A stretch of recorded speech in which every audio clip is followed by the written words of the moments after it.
Hello students, पिछले lectures में अपन देख रहे थे कि कार्बोहाइड्रेट्स की संरचना के बारे में पढ़ रहे थे कि आपकी संरचना चक्रीय होगी या नहीं होगी।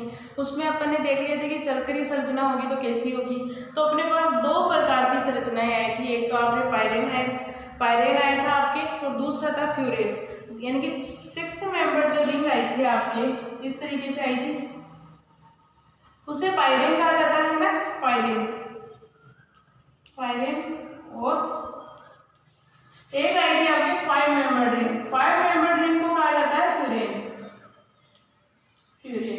ये फ्यूरेन। ओके, इन संरचनाओं की दो संरचनाएं मिली, इन्हें कहा जाता है विषम चक्रीय संरचनाएं भी कहा जाता है।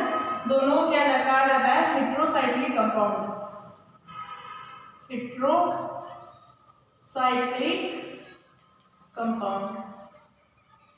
विषम चक्रीय यौगिक कंपाउंड। ओके, तो ये आपके किस दो संरचनाएं प्राप्त हुई थी आपको, यानी कि एक तो 6 मेंबर रिंग प्राप्त हुई थी, एक 5 मेंबर रिंग प्राप्त हुई। दोनों ही अपनी अपनी जगह स्टेबल है, दोनों ही मोस्ट स्टेबल है। अगर इससे पूछोगे तो ये भी स्टेबल होगी, इससे पूछोगे तो ये भी स्टेबल होगी। दोनों में अपन ये नहीं बता सकते कि कौन सी स्टेबल होगी कौन सी अनस्टेबल होगी, और दोनों ही आपके कार्बोहाइड्रेट्स में पाई भी जाती है। मैं किसी कार्बोहाइड्रेट का नाम नहीं ले रही कि ग्लूकोज में पाई जाती है, फ्रक्टोज में पाई जाती है। ओके, किसी का नाम नहीं ले रही, अभी बोल रही हूँ कि कार्बोहाइड्रेट्स में पाई जाती है। कार्बोहाइड्रेट्स तो बहुत सारे आपके मोनोसेकेराइड्स, ओलिगोसेकेराइड, और मोनोसेकेराइड में भी अलग अलग एग्जांपल्स आपके, जैसे ग्लूकोज हो गया, मैनोज हो गया, फ्रक्टोज हो गया, है ना। तो मैं अभी किसी का नाम नहीं ले रही कि किस में पाई जाती है, लेकिन अपन अभी कार्बोहाइड्रेट्स के बारे में पढ़ रहे हैं। तो फिर कार्बोहाइड्रेट्स में दो तरीके की रिंग बनती है, तो कार्बोहाइड्रेट्स कौन से, जो मोनोसेकेराइड हो, वो मोनोसेकेराइड में ये दोनों ही रिंग बनती है, दोनों स्टेबल होती है, अपनी अपनी जगह स्टेबल है। क्योंकि स्टेबिलिटी का ऑर्डर देखें तो अगर आपकी बुक के अकॉर्डिंग देखा जाए तो 6 मेंबर को आप सबसे ज्यादा वो मानते हो, स्टेबल रिंग मानते हो, क्योंकि आपके 6 मेंबर रिंग को आप ज्यादातर मोस्टली स्टेबल मानते हो। लेकिन जब रिंग फॉर्मेशन होती है ना, मोस्ट स्टेबल 5 मेंबर रिंग होती है, फिर होती है 6 और फिर होती है आपकी 4 और 3। ये तो बहुत रेयर केस में बनती है, लेकिन 6 सदस्य वाली रिंग बनेगी वो आपके 5 मेंबर से कम स्टेबल होगी, यानी कि ये ज्यादा स्टेबल होती है 5 मेंबर रिंग। ओके, लेकिन मैं अभी यहाँ में ये नहीं बोल रही कि फ्यूरियन आपका सबसे स्टेबल होता है जबकि पायरेन आपका कम स्टेबल होता है, लेकिन स्टेबल तो ये दोनों ही अपनी अपनी जगह सही है। अपन पढ़ेंगे आज कि ये रिएक्शंस हो रही है किसी कार्बोहाइड्रेट्स में, किस तरीके की किस तरीके की साइक्लिक स्ट्रक्चर बनेगी। वो स्ट्रक्चर ज्ञात करने के लिए अपन कुछ एक्सपेरिमेंटल एविडेंस देखेंगे, यानी कि एक्सपेरिमेंट करेंगे तब पता लगेगा कि कौन सी बन रही है। देखो आपके जब ऐसी कोई कॉम्प्लिकेटेड सिचुएशन आ जाती है तब क्या करते हैं, एक्सपेरिमेंट करते हैं, यानी कि प्रैक्टिकली करके देखा जाता है। प्रैक्टिकल से ही, यानी कि प्रैक्टिकल, अब केमिस्ट्री में प्रैक्टिकल किस तरीके से होंगे, कोई रिएक्शन करवा के देखेंगे, और कुछ नहीं कर सकते, रिएक्शन करवा के देखेंगे कि उसमें किस तरीके की रिंग बनना चाहिए। बनती तो दोनों ही है, दोनों ही स्टेबल होती है, लेकिन हर एक कार्बोहाइड्रेट की अलग अलग रिंग बनती है। आपके कार्बोहाइड्रेट्स की जो मोनोसेकेराइड है या ग्लूकोज बोल सकते हैं, तो अपन ग्लूकोज के बारे में पढ़ रहे हैं अभी। तो ग्लूकोज के अंदर किस प्रकार की रिंग बनेगी वो अपन एक्सपेरिमेंटल एविडेंस से ही पता लगाएंगे। अब एक्सपेरिमेंट के आधार पर किया जाएगा, आपके जो एक्सपेरिमेंट किया जाएगा है ना, वो आपके दो रिएक्शंस के थ्रू किया जाएगा।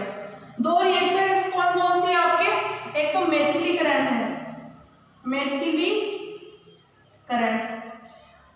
मेथिलीकरण करवा के देखेंगे कि किस तरीके की रिंग बननी चाहिए आपकी। दूसरी है आपके पर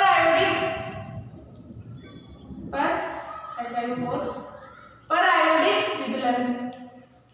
इन दो रिएक्शन से अपन पता लगाएंगे कि आपके किस तरीके की रिंग का फॉर्मेशन होना चाहिए, क्या 5 मेंबर बनेगी, क्या 6 मेंबर बनेगी, या दोनों की बनेगी। तो वो अपन पहले पढ़ेंगे मेथिलीकरण की, मेथिलीकरण में क्या होता है और किस तरीके से आपके रिंग का फॉर्मेशन होता है, या मेथिलीकरण से किस तरीके से पता लगाया जा सकता है कि कौन सी रिंग बन सकती है, कौन सी पॉसिबल है आपकी। ओके, आपको जो ये रिएक्शंस दिख रही है वो है आपके मेथिलीकरण की रिएक्शंस किस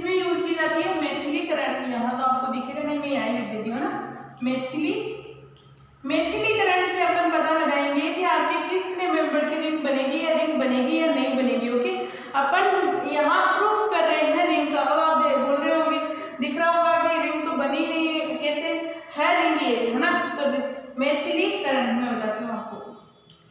अगर आप अल्फा डी ग्लूकोज की रिएक्शन CH3I की प्रेजेंस में करवाते हो ना, CH3I की प्रेजेंस में जब रिएक्शन करवाते हैं अल्फा डी ग्लूकोज की, तो क्या होता है, CH3I क्या करेगा, यहाँ क्या CH3 और I क्या करेगा, ये अपना प्रोटॉन ले लेगा। तो अब ऐड यहाँ से क्या होगा, यहाँ अगर I माइनस है और ये किसमें ब्रेक हुआ, CH3 प्लस के अंदर ब्रेक हुआ। अब ये ब्रेक हो रहा है, तो अगर मैं इसे एक्सेस में ले रही हूँ, यानी अधिकता ले रही हूँ CH3I की, तो क्या करेगा, अब ये जो CH3 ये केटाइन है वो क्या चाहता है कि इसके पास कोई इलेक्ट्रॉन है। अब इसे इलेक्ट्रॉन कहाँ से मिलेंगे, अल्फा डी ग्लूकोज से मिलेंगे। अल्फा डी ग्लूकोज में किससे मिलेंगे, जब आपके ऐसी सिचुएशन आ जाती है कि कहाँ से लोन पेयर दे किसे, है ना, या कहाँ से उसे इलेक्ट्रॉन दे। पहली वैरायटी जो मिलती है non bonding electron. Non bonding electron कौन से, जो आपके लोन पेयर होते हैं, वो लोन पेयर पार्टिसिपेट करेंगे। फिर वैरायटी मिलती है आपके पाई बॉन्ड को, फिर मिलती है सिग्मा बॉन्ड को। यानी कि जब किसी को इलेक्ट्रॉन देने की बात आती है, तो पहले अपन देखते हैं कि उसके पास नॉन बॉन्डिंग इलेक्ट्रॉन है या नहीं है, वही देगा। और फिर ढूंढते हैं कि उसके पास पाई इलेक्ट्रॉन है या नहीं, शायद पाई इलेक्ट्रॉन से वो दे दे अपना इलेक्ट्रॉन। फिर बाद में बात आती है सिग्मा बॉन्ड की, जहां तक किसी के पास लोन पेयर अधिकता में हो, तो वहीं से अपन वहां से लेते हैं। अब अपने पास क्या है, यहाँ OH है। OH क्या करेगा, ये अपना इलेक्ट्रॉन ले लेगा, ऑक्सीजन इलेक्ट्रॉन ले लेगा, तो क्या होगा, H प्लस के रूप में निकल जाएगा। ये प्लस किससे क्रिया करेगा, HI से, तो यहाँ से आपको HI मिल जाएगा। और जो CH3 था वो कहाँ ऐड होगा, आपके यहाँ ऐड हो जाएगा। तो जितने भी आपके OH थे वहाँ क्या ऐड हो गए, OCH3। तो ये कौन सा हो गया, पेंटामेथिल व्युत्पन्न बन गया, नहीं पेंटामेथिल डेरिवेटिव बन गया आपके, पेंटामेथिल व्युत्पन्न बन गया। अब आप बोलोगे इससे क्या प्रूफ हो रहा है ना, यही बोलोगे, इससे ये प्रूफ हो रहा है कि अगर आपके पास पेंटामेथिल व्युत्पन्न बना, वो हेक्सा बन सकता था। अगर यहाँ ये ओपन चेन होती तो, है ना, हेक्सा बन सकता था। हेक्सा नहीं बना, बल्कि आपके किस तरीके का बन गया, ये पेंटा ही बना, क्योंकि इसके पास कितनी जगह खाली थी, एक तो आपके पास एक OH तो यहाँ से मिल गया, इसे एक यहाँ से मिल गया, एक यहाँ से, एक यहाँ से और एक यहाँ से, तो 5 जगह खाली थी। 5 जगह पर भी जाकर आगे क्या हो गया, CH3 ऐड हो गया। तो ये हो गया पेंटामेथिल व्युत्पन्न बोला जाता है इन्हें, है ना। अगर फिर इसके अगर डाइल्यूट HCl से रिएक्शन करवाते हैं, तो ये डाइल्यूट HCl क्या करता है, किससे क्रिया करता है, केवल कार्बन या जो फर्स्ट कार्बन था वहीं के OCH3 के साथ रिएक्शन करता है। और जो CH3Cl तो बाहर निकल जाता है, और जो Cl है, सॉरी जो H है, वो ऑक्सीजन के पास चला जाता है। तो ऑक्सीजन के पास तो कार्बन नंबर फर्स्ट पर ही ये चेंजेस हो रहे हैं। फिर अगर इसका मैं इसे इस तरीके से लिख सकते हैं, मैंने क्या किया, अगर ये इस OH इस हाइड्रोजन को मैंने हटा दिया यहाँ से, इससे अगर मैं ब्रेक खोल रही हूँ, अगर ये क्या करेगा, ये हाइड्रोजन है, अगर ये अपना ब्रेक कर रहा है इलेक्ट्रॉन, तो इस पे क्या हो जाएगा, मैं मिटा देती हूँ एक बार, है ना, तो इस पे माइनस चार्ज आ जाएगा। अगर ये पूरी चेन ब्रेक हो रही है, तो ये माइनस चार्ज एक तरीके से बॉन्ड ही था ये, तो ये क्या माइनस चार्ज हो गया। और अगर इस OH के पास क्या है, ये अपना इलेक्ट्रॉन ले ले, या ये अब बॉन्ड यहाँ मूव कर जाए, तो कार्बन की यहाँ तो वैलेंसी कंप्लीट हो रही है, और ये हाइड्रोजन कहाँ आएगा, इसी के पास आएगा। तो ये स्ट्रक्चर दोनों की सेम है। इस स्ट्रक्चर से ये कंफर्म हो रहा है कि इसके अंदर क्या हो रहा है आपके, कि आपकी 6 मेंबर रिंग बन रही है, या अपन बोल सकते हैं, अगर 6 मेंबर का नाम ना लो तो यहाँ बोल सकते हैं कि रिंग का फॉर्मेशन हो रहा है। क्यों, क्योंकि यहाँ चेंजेस कहाँ हो रहे हैं, केवल कार्बन नंबर 5 पे चेंजेस हो रहा है, एक तो यही चेंज हो रहा है, और एक हो रहा है आपके कार्बन नंबर 1 पर चेंजेस हो रहा है, और किसी भी कार्बन पे आपके चेंजेस नहीं हो रहे हैं, जो था वैसे के वैसे स्टेबल वो है, केवल कार्बन नंबर 5 और कार्बन नंबर 1 पर ही चेंजेस हो रहे हैं। 1 2 3 4 5 नंबर के कार्बन पर ही चेंजेस हो रहा है, और एक 1 नंबर के कार्बन पर चेंज हो रहा है। तो इस तरीके से अपन कह सकते हैं कि मेथिलीकरण के द्वारा अपन को क्या प्राप्त होता है, कि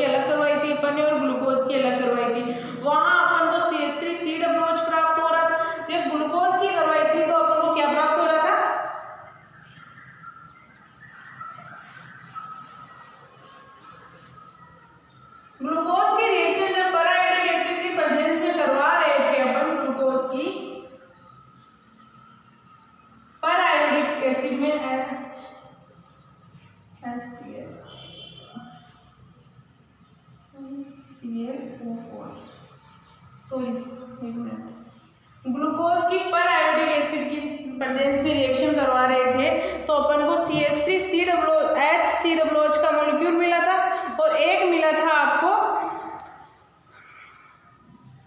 एल्डिहाइड का, है ना, तो HiO4 पर आयोडिक एसिड। ओके, जब ग्लूकोज की पर आयोडिक एसिड की रिएक्शन करवा रहे थे, है ना, तो अपन को मिल रहे थे HCOOH और एक मिल रहा था आपको SCHO, है ना, यही दो मॉलिक्यूल प्राप्त हो रहे थे ग्लूकोज की। जबकि फ्रुक्टोज के केस में क्या हो रहा था, फ्रुक्टोज के केस में हो रहा था आपके CO2 समूह भी मिल रहा था आपको, SCHO भी मिल रहा था और एक HCOOH भी मिल रहा था। ये ग्रुप मिल रहे थे फ्रुक्टोज में और ग्लूकोज में ये मिल रहे थे। लेकिन अब अपने पास क्या है, रिंग है, रिंग की एक रिंग है ग्लूकोज की, उस रिंग की अपन करवाएंगे विदलन HiO4 के अंदर पर आयोडिक एसिड के अंदर। ओके,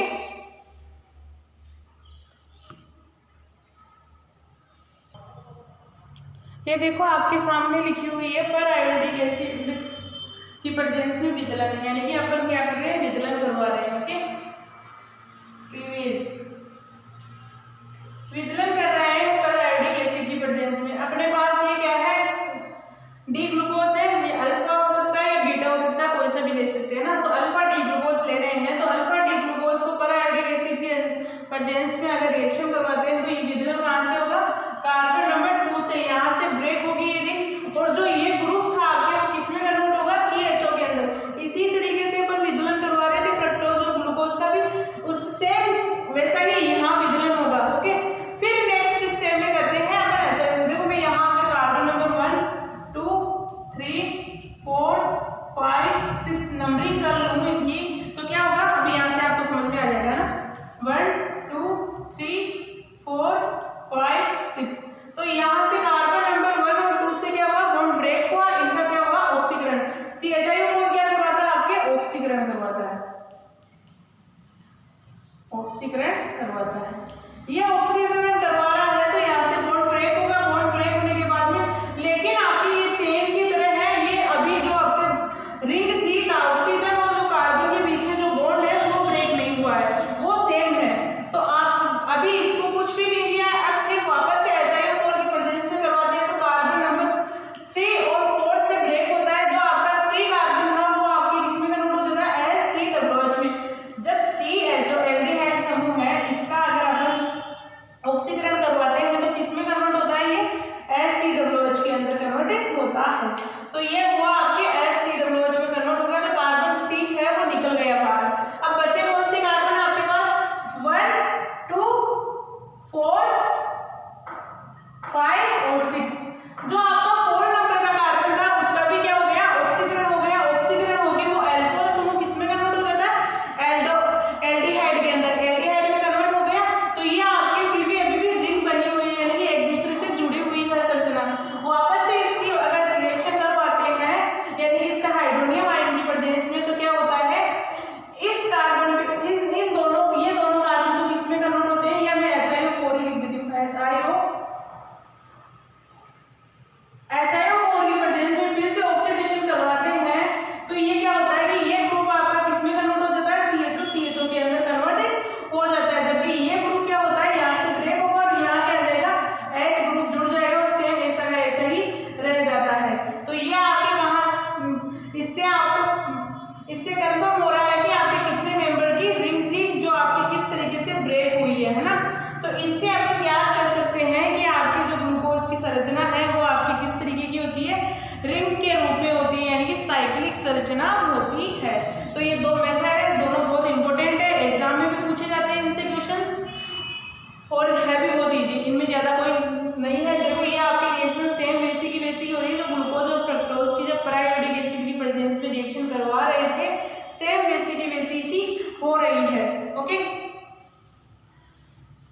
नेक्स्ट अपन पढ़ेंगे किसी भी ग्लूकोज की अब संरचना किस तरीके से बनाए। अगर ये साइक्लिक है तो साइक्लिक की संरचना को किस तरीके से निर्माण किया जा सकता है, क्योंकि अपन इस तरीके से तो ड्रॉ कर नहीं सकते हर जगह कि ये आपकी साइक्लिक संरचना हो गई, किसी ना कोई चेंजेस करके जैसे बेंजीन की संरचना बनाई जाती है उस तरीके से इसमें भी इसकी संरचना को अच्छे से बनाएंगे, यानी कि थोड़ा साफ साफ लिखेंगे। ओके, देखो ये आपके ग्लूकोज की संरचना है। जब ग्लूकोज की ओपन चेन की संरचना बनाते हैं रिंग के अंदर, यानी कि उसकी चक्रीय संरचना बनाते हैं, तो चक्रीय संरचना बनाते समय अपन उस संरचना को बोलते हैं, उसका रूपांतरण करते हैं तो उस संरचना को बोलते हैं हार्वर्ड प्रोजेक्शन फॉर्मूला, यानी कि हार्वर्ड संरचना। ये सबकी पढ़ी हुई है, सब 12th 11th 12th पढ़ के आए हो, वहाँ सब कुछ आ चुका था, है ना, कुछ ज़्यादा टिपिकल नहीं है। जब आप ग्लूकोज से अपन हार्वर्ड संरचना बनाते हैं तो क्या हो रहा है, यहाँ अपन एक तरीके से यहाँ कह सकते हैं, यहाँ क्या OH है और यहाँ H है, तो बस इसी को मैंने रिंग का रूप दे दिया, है ना, ये रिंग में कन्वर्ट हो गई। तो ये आपके हो गए बीटा रूप। अगर जब आपके OH की पोजीशन इस कार्बन पर ऊपर है, OH है ना ऊपर की तरफ है, तो इसे अल्फा रूप कहते हैं। और अगर मैं इस OH की पोजीशन को नीचे कर दूं, है ना, नीचे कर दूं, तो इस कंडीशन में अपन कहते हैं इसे अल्फा रूप। एक बीटा रूप होता है इसका, एक अल्फा रूप होता है। बस OH के आधार पर अपन अल्फा और बीटा बोल रहे हैं। जैसे अपन अल्फा डी ग्लूकोज बोल रहे थे, उसी तरीके से अल्फा डी ग्लूकोज अल्फा का रूप हो गया, और अगर बीटा डी ग्लूकोज बोल रहे थे तो बीटा डी ग्लूकोज हो गया, है ना। कार्बन नंबर 1 की पोजीशन के आधार पर अपन पता लगाएंगे। जिस तरीके से अपन कार्बन नंबर की इस पोजीशन के आधार पर बोल रहे थे कि आपकी कौन सी हो गई, अल्फा डी ग्लूकोज हो गई, डी ग्लूकोज। और इसी तरीके से इस अल्फा डी ग्लूकोज से ये वाला अल्फा डी ग्लूकोज बनेगा। और अगर इस OH की पोजीशन में यहाँ कर दूं और यहाँ H कर दूं, तो ये हो गया आपका beta D glucose. Beta D glucose से बीटा रूप प्राप्त होगा, यानी कि बीटा डी रूप, यानी कि इसको मैंने क्या किया, हार्वर्ड प्रोजेक्शन में लिखा है। जैसे आपके फिशर प्रोजेक्शन होता है ना, संरचना अपन किस तरीके से अपन संरचनाएं लिख सकते हैं, यानी कि 2D में लिख सकते हैं, 3D में लिख सकते हैं। जैसे साहोर्सा हो गया, आपके न्यूमैन प्रोजेक्शन हो गया, उस तरीके से जब कार्बोहाइड्रेट्स को लिखा जाता है तो उसके लिए हार्वर्ड प्रोजेक्शन का यूज किया जाता है। हार्वर्ड प्रोजेक्शन क्या होता है, ओपन स्ट्रक्चर को रिंग के अंदर कन्वर्ट करने का तरीका है। आपके जो जिस तरीके की रिंग होती है वो उसी में कन्वर्ट होती है, जैसे अल्फा और बीटा रूप। ये आपके अल्फा बीटा एक तरीके से विन्यास है। OH के आधार पर इनको नाम दिया गया है कि अगर OH ऊपर की तरफ होता है रिंग के अंदर तो बीटा रूप कहा जाता है, अगर OH नीचे की तरफ होता है उसे अल्फा कहते हैं, है ना। तो ये हो गए आपके हार्वर्ड प्रोजेक्शन। अब अपन देखेंगे कि नेक्स्ट लेक्चर में अपन देखेंगे कि आपके ग्लूकोज की संरचना का स्थायित्व और क्या इनके स्वरूपण किस तरीके से किया जा सकता है ना, इक्वेटोरियल, एक्सियल, वो सब कुछ अपन यहाँ देखेंगे। जैसे आपके बेंजीन में होता है उसी तरीके से अपन यहाँ भी पढ़ेंगे कि अगर 6 मेंबर रिंग है, ये आपके इस 6 मेंबर रिंग के अंदर एक्सियल किस तरीके को क्या इसे चेयर फॉर्म या बोर्ड फॉर्म में कन्वर्ट किया जा सकता है। देखो आपकी इस तरीके से बेंजीन थी, सॉरी साइक्लोहेक्सेन था, साइक्लोहेक्सेन और आपके ये तो हो गई चेयर। अब बोर्ड के अंदर कन्वर्ट करेंगे इसे,